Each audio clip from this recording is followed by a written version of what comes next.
Advocate Shri Padmanabhan, ഈ സോറോസിനെ പേടിച്ചാണ് ഈ ചർച്ചയ്ക്ക് ഇപ്പോൾ മുൻകൈയെടുത്തത് പ്രതിപക്ഷം. അത് വലിയ വിനയായി തീരുമോ?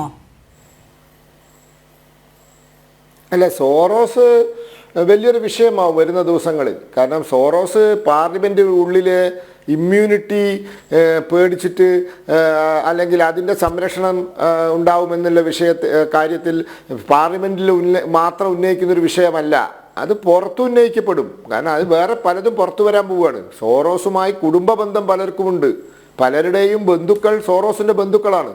അപ്പോൾ അതൊക്കെ പുറത്തു വരും, അവരുടെയൊക്കെ ഇടപാടുകളെല്ലാം പുറത്തു വരും.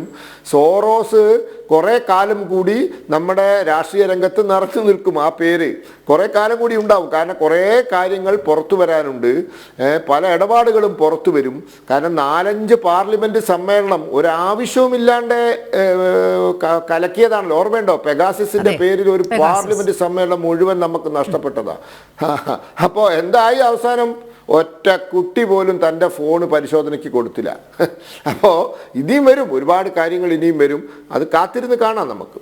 ഇന്നും അദാനി അദാനി എന്ന് പറഞ്ഞുകൊണ്ടാണ് പ്രിയങ്ക സംസാരിച്ചത്. കോൺഗ്രസിന് വേണ്ടി സംസാരിക്കുമ്പോൾ ഈ അദാനിക്ക് വേണ്ടി ഈ രാജ്യത്തെ മുഴുവൻ തീരെഴുതുകയാണ് എന്ന് പറഞ്ഞുകൊണ്ടാണ് പ്രിയങ്ക സംസാരിക്കുന്നതൊക്കെ. അതായത് അവരുടെ ആ ഒരു പാടിപ്പതിഞ്ഞ ഗാനത്തിൽ നിന്ന് ഒരു തരത്തിലും പുറകെട്ടില്ല. കുറേ നാളായി നമ്മൾ ഇത് കേൾക്കുകയാണ്. അല്ല, അഡാനി മോശക്കാരനാണെങ്കിൽ 60,000 കോടി രൂപ രാജസ്ഥാനിൽ എന്തിനാ ഗെഹ്ലോട്ട് സർക്കാരിൻ്റെ കാലത്ത് നിക്ഷേപിച്ചത്? അഡാനി മോശക്കാരനാണെങ്കിൽ 23,000 കോടി രൂപയുടെ നിക്ഷേപം തെലുങ്കാനയിൽ കഴിഞ്ഞ 1 വർഷം കൊണ്ട് എങ്ങനെ വന്നു?